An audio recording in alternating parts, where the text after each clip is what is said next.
चरक भिक्खवे चारिक, बहुजन हिताय बहुजन सुखाय, लोकानुकंपाय अतथाय हिताय सुखाय देव मनुस्सान।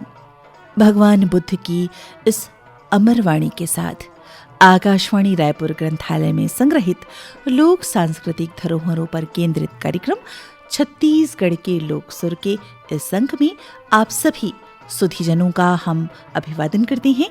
नमस्कार।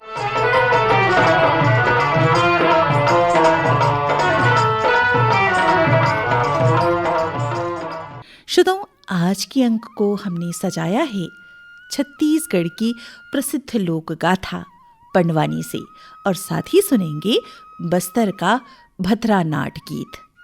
लेकिन इससे पहले आकाशवाणी से जुड़े कुछ तथ्यों पर विचार करते हैं।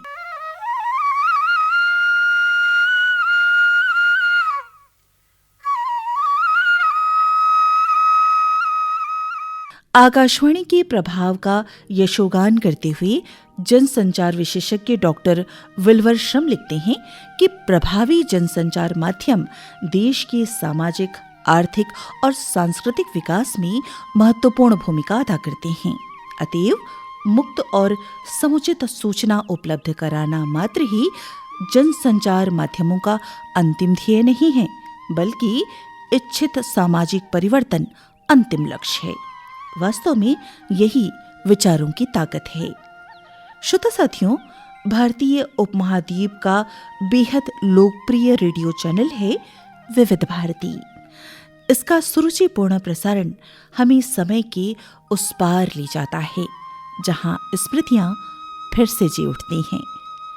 आकाशवाणी की यात्रा में एक रोमांचक पड़ाव तब आया जब 3 अक्टूबर सन 1957 सुबह 10:13 पर शॉर्टवेव 19 और 25 मीटर बैंड पर आकाशवाणी का पंचरंगी कार्यक्रम विविध भारती की किलकारियां गूंजने लगी। ये विविध भारती है, आकाशवाणी का पंचरंगी कार्यक्रम। इस उद्घोषणा से पहले राष्ट्रकवि मैथिली शरण गुप्त जी की पंक्तियों ने शुभकामना के फूल बरसाए थे। मानस भवन में आर्यजन जिसकी उतारी आरती, भगवान भारतवर्ष में गूंजे हमारी भारती।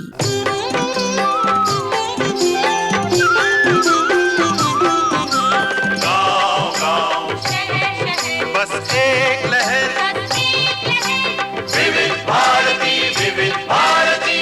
विविध भारती की परिकल्पना को सन 1957 में साकार करने वाली हस्तियों में तत्कालीन सूचना एवं प्रसारण मंत्री डॉक्टर B.V. केसकर, सूचना एवं प्रसारण मंत्रालय में तत्कालीन सचिव श्री P.M. लाठ और आकाशवाणी के तत्कालीन महानिदेशक श्री जगदीश चंद्र माथुर रहे। विविध भारती का शुरुआती स्वरूप ऑल इंडिया वैरायटी प्रोग्राम अर्थात अखिल भारतीय विविधरंगी कार्यक्रमों का था।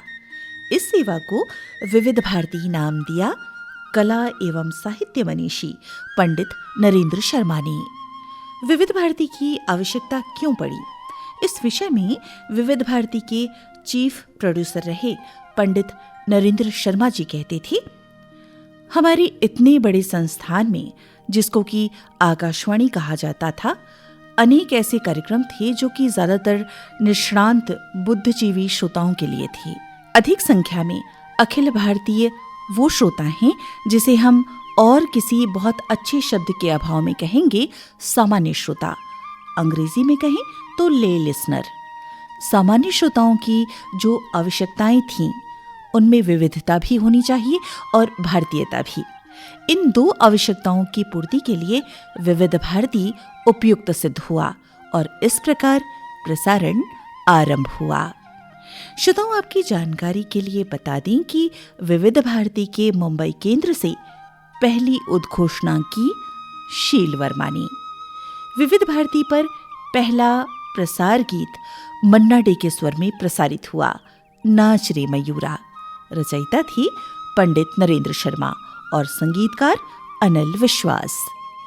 सुप्रसिद्ध कार्यक्रम हवा महल का प्रसारण 20 अक्टूबर सन 1957 से आरंभ हुआ।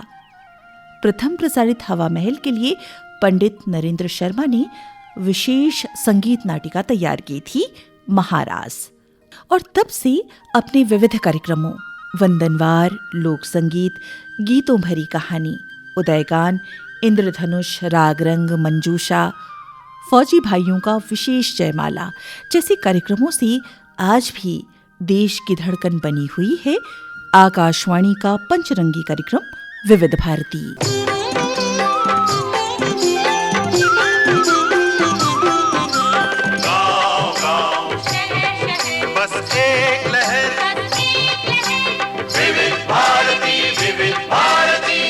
और आइए अब आपको लिए चलते हैं छत्तीसगढ़ के सुरीले संगीत संसार में, जहां गूंजते हैं छत्तीसगढ़ के लोक सुर।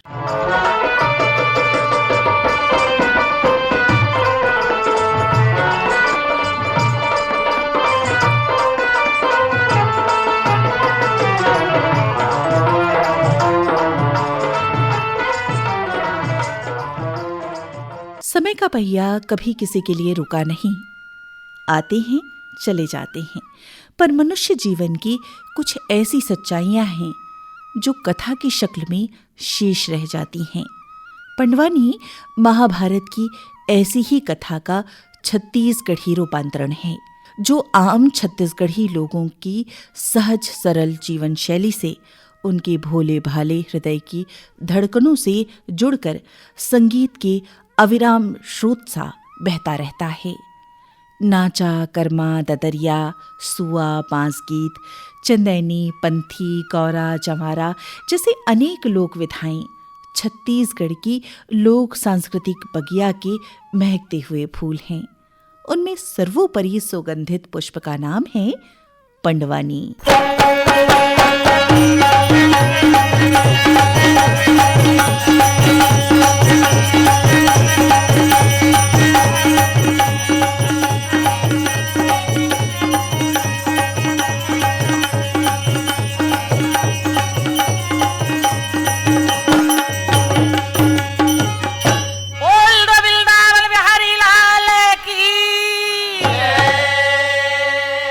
पंडवानी छत्तीसगढ़ अंचल के मनोरंजन का पारंपरिक साधन ही नहीं, श्रद्धा, भक्ति, शौर्य और पराक्रम के प्रति ललक की मोहक अभिव्यक्ति भी है।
मोरे सेती तय परन करे हस, अब मैं तोला आदेश देता हूँ, मैं तोला छुट्टी देवत हूँ, तय शादी कर ले। का बताओ दाई, कैसे के बात बताए, का बताओ मैया, आज सुन के मैया रे बोलता, बेटा सुन मोर बात, राजा अंधेला या हो जागी, संतान नहीं है भीषम, ते मोरे खातिर शादी करे बर परन करे हाथ, अब मैं तो लगा हाथों शादी कर ले। भीष्म पितामह कहे माँ मैं क्षत्रिय हूँ, एक दफा परण कर दे सो परण कर दे, दोबारा परण नहीं तोड़ो भले प्राण हमोर चले जाए। शादी नहीं करा वो मैया लेकर परनाम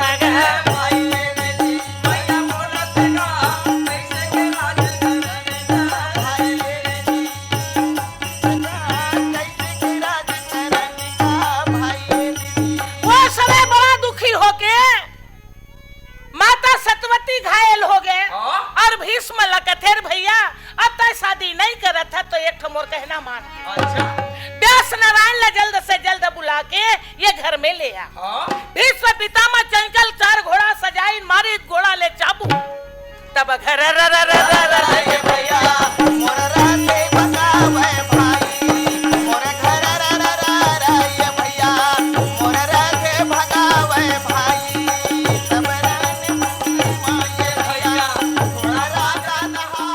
पंडवानी स्वांग और संगीत का ऐसा मनोरम संगम है जहां महाभारत के अमर पात्रों की शौर्य गाथा हिलोरी लेती है। महर्षि व्यास द्वारा वर्णित और भगवान गणेश द्वारा अंकित महाभारत केवल युद्ध कथा ही नहीं अपितु समस्त मानवीय मूल्यों, आवेगों, मनोभावों और सबसे ऊपर मनुष्य की आदि वृत्तियों और कामनाओं का सूक्ष्म चित्रण है। पंडवानी वस्तुतः महाभारत की शाश्वत कथा का छत्तीसगढ़ी संस्करण है। छत्तीसगढ़ी बोली में कितना माधुर्य और विस्तार है, जीवन के सूक्ष्म और गूढ़तम भावों को अभिव्यक्त करने की कितनी अपार क्षमता है, ये पंडवानी को प्रत्यक्ष देखकर सुनकर ही समझा जा सकता है। पंडवानी की प्रस्तुति के लिए किसी विशेष पर्व, त्योहार या अवसर की अनिवार्यता नहीं है। एक रात से लेकर कई रातों तक लगातार चलने वाली पंडवानी बैठकर भी गाई जाती है और खड़े होकर भी तथा घुटनों का सहारा लेकर भी। ये एक ऐसा एकल अभिनय है जिसमें अंग संचालन, भावाभिव्यक्ति, स्वरों की तीव्र आरोह अवरोह के साथ साथ संगीत की मधुर स्वर लहरियां श्रोताओं को सम्मोहन पाश में बांधी रखती हैं। तंबूरा पंडवानी का अभिन्न संगी और सहचर है। इसकी मंचीय प्रस्तुति में साथ बैठे हुंकारू देने वाले रागी की भूमिका कथा को लयात्मकता, गतिशीलता देने और रोचकता को बराबर बनाए रखने में महत्वपूर्ण भूमिका निभाते हैं। की जय मोरे सना ना ना ना ना ना ना ना ना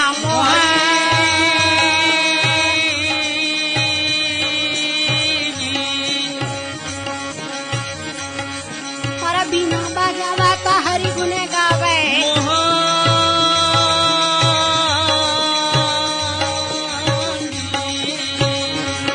ये देवी के सभा में आना गो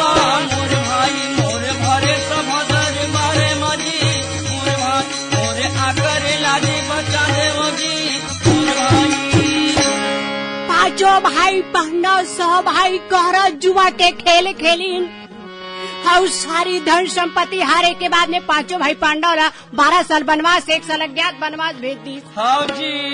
संग में द्रौपदी और पांचों भाई पांडव सहित अच्छा? कहाँ चली? काम्यक बन के जंगल में। पांचों ये पांडव ये कैसे गा ये दे बैठे है ना, देखा था कैसे ये कहेगा भाई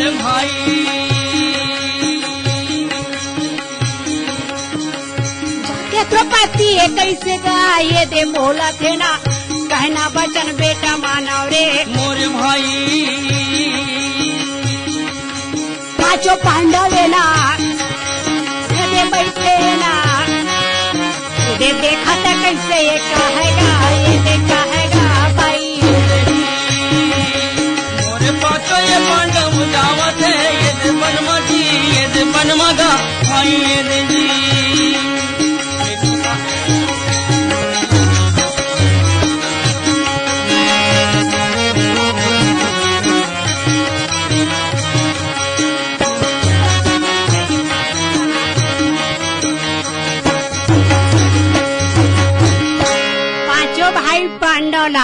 अच्छा। एक ठन झाड़ के नीचे में बैठा दिस। हाँ जी। अपन पत्नी द्रौपदी के साथ में पांचों भाई पांडव बैठे रहे। हाँ जी। वही बीच में अच्छा। वही जंगल में एक अच्छा। कामी नाम के राक्षस रहे। अच्छा। वो कामी नाम के राक्षस अच्छा। कथे कैसे का कथे मनखैन मोला सुगंध आवत है बे। हाँ जी। अवश्य कोई जंगल में आए है बे। हाँ जी। ऐसे कई के पर रूप ला राजा के भेष बना के। अच्छा। और चलिस कहा जहाँ पांचों भाई पांडव बैठे रहा है। अच्छा। ये दे रहेगा थे ना जाकर कैसे ये पूछेगा भाई ये दे जावत ना पांचों पांडव के तिरमाजी मोरे भाई। दे पूछा देना कहाँ ले तुम आएगा भाई। दे बोले भैया देखा के कैसे ये कहेगा भाई ये दे जाओ।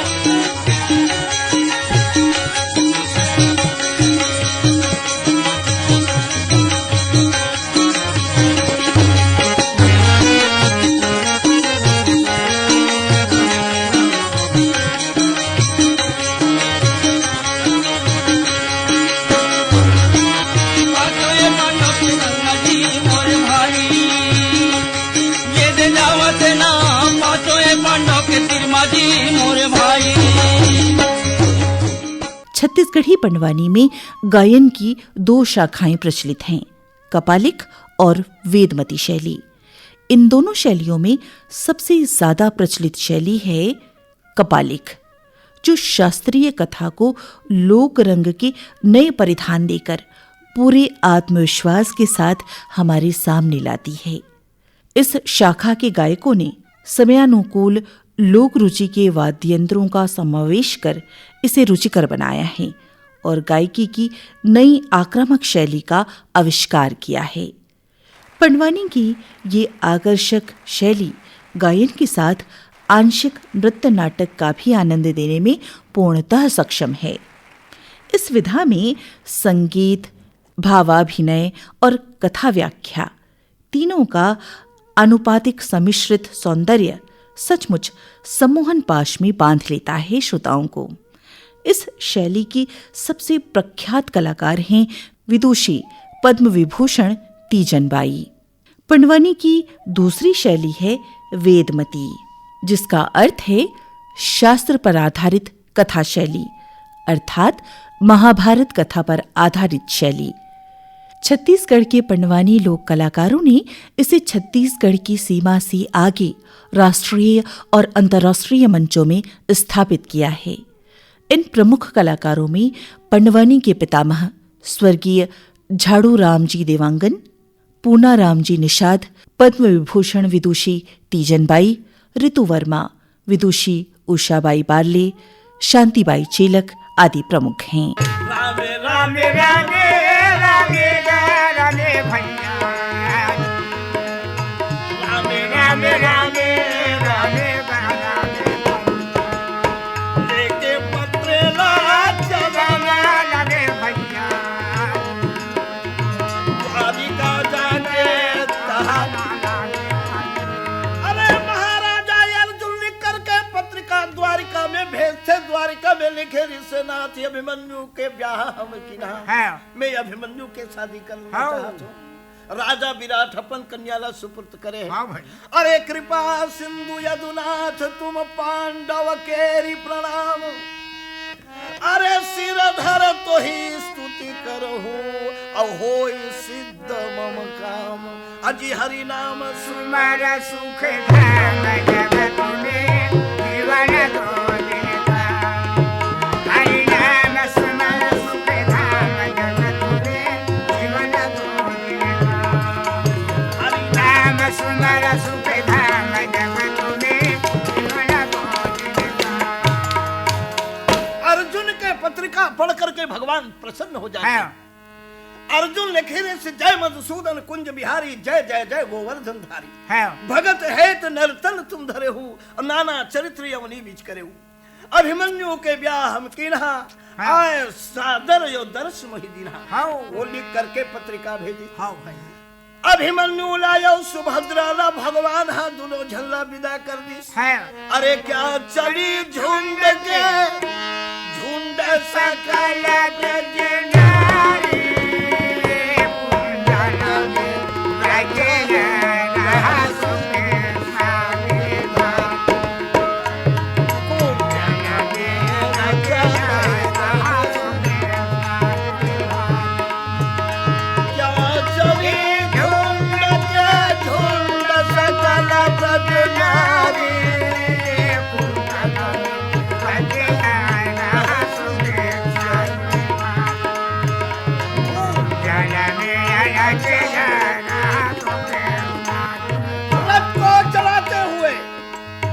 अभिमन्यु रथ को तेजत कीनाय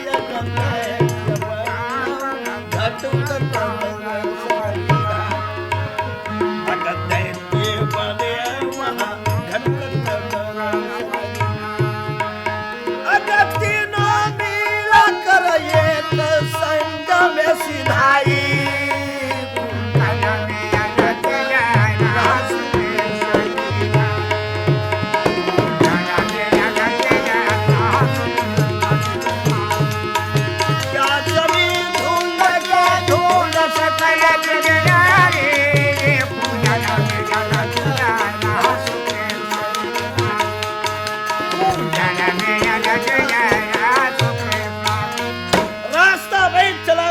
घटुचकर दैत्य बन में रहा मुलाकात होगी। हाँ। जननी सहित महतारी सुभद्रा के साथ हाँ। पहुंच जाते हैं पांडव के पास। हाँ। उकर कुल में जैसना शादी लिखेरी से निज कुल रीत ब्याह कराही अपन कुल के रीत के मुताबिक शादी हुई। हाँ। अब वो शादी के न्योता में अगर द्रुपद राजन बुलावा भैया द्रुपद राजन बुलावा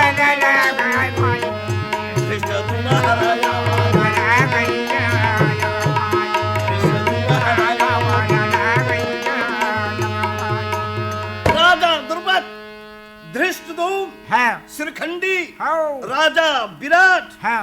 उत्तरा कुमार, हाँ। और शंख, हाँ। और उपरोहित जौन रही से विराट के, हाँ भाई। ये सब शादी के बाद में बैठ गए। हाँ। सब विचार कर इन पांडव मनी अपन कर्तव्य ला पूरा कर डरे हैं। हाँ। अब राजा दुर्योधन के कर्तव्य होते आधा राज पांडव कह दीना। हाँ। अब राजा दुर्योधन आधा राज देना चाहिए। हाँ भाई। कहने लगे कैसे किया जाए। हाँ। तो पांडव मन हाँ। राजा द्रुपद के स्तुति करी। हाँ। और किन के महाराज में भेज दे के लाई। हाँ। अरे कौने दिखत है कौने ला करो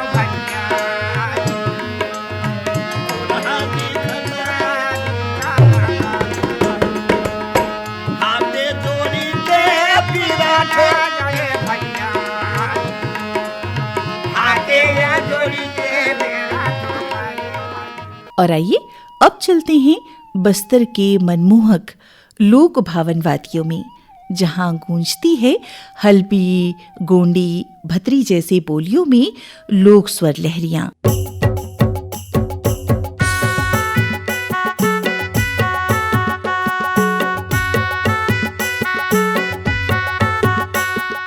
बस्तर के भतरी भाग में प्रचलित लोक नाट्य यानी भतरा नाट्य उड़िया नाट एक गीतात्मक लोकनाट्य है।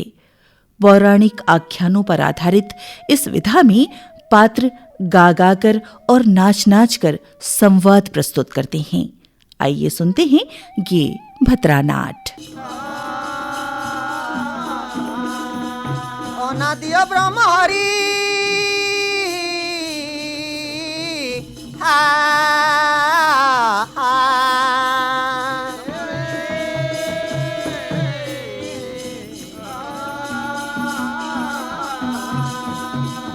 जय भवानी घेनमा मोर दयनी, जय भवानी घेनमा मोर दयनी, जय भवानी घेनमा मोर दयनी, जय भवानी घेनमा मोर दयनी, जय भवानी घेनमा मोर दयनी, जय भवानी घेनमा मोर दयनी,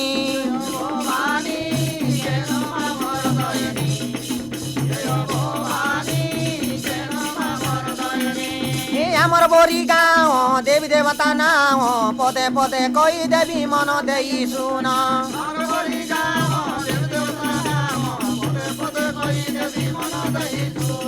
আমার বরি গাঁও দেবী দেবতা নাও পদে পদে কই দেবী মন দেই শুন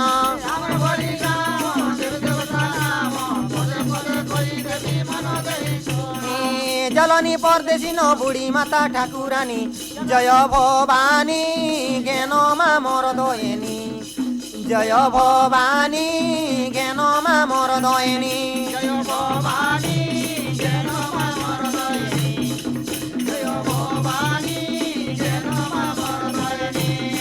জয় ভবানী জ্ঞান মা মর দয়নী জয় ভবানী জ্ঞান মা মর দয়নী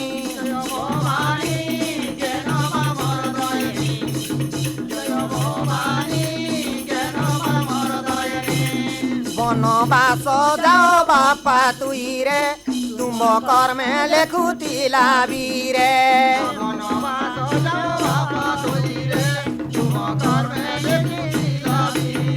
বনবাস যাও বাপা তুই রে তুম কর্মে লেখুতিলা বীরে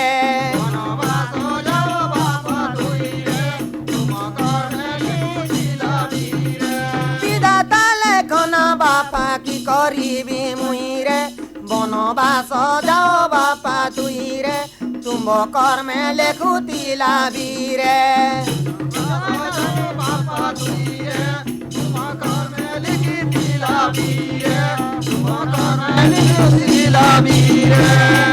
তু জন্ম কালি কর্ম দেই ন পারি তুমকু মু জন্ম কালি কর্ম দেই ন পারিলি তুমকু মু জন্ম কালি কর্ম দেই ন পারিলি তুমকু মু জন্ম কালি কর্ম দেই ন পারিলি জন্ম কালি কর্ম দেই ন পারিলি তুমকু মু জন্ম কালি কর্ম দেই ন পারিলি তুমকু মু জন্ম কালি কর্ম দেই ন পারিলি তুমকু মু জন্ম কালি কর্ম দেই ন পারিলি লেখন বাবু কি করিবি মুই রে বনবাস যাও বাপা তুই রে তুম কর্মে লেখুতিলা বীরে বিধাতা লেখন বাবু কি করিবু রে বনবাস যাও বাপা তুই রে তুম কর্মে লেখুতিলা বীরে বনবাস যাও বাপা তুই রে তুম কর্মে লেখিতিলা বীরে বনবাস যাও বাপা তুই রে তুম কর্মে লেখিতিলা বীরে। और इसी के साथ इस अंक का सफर यहीं तक। अगले अंक में किसी अन्य विधा के साथ पुनः उपस्थित होंगी। वाचन प्रीति यादव का, आलेख संपादन और प्रस्तुति बीरभान साहू की, संयोजक पंकज मेश्राम। आपका दिन शुभ हो। नमस्कार।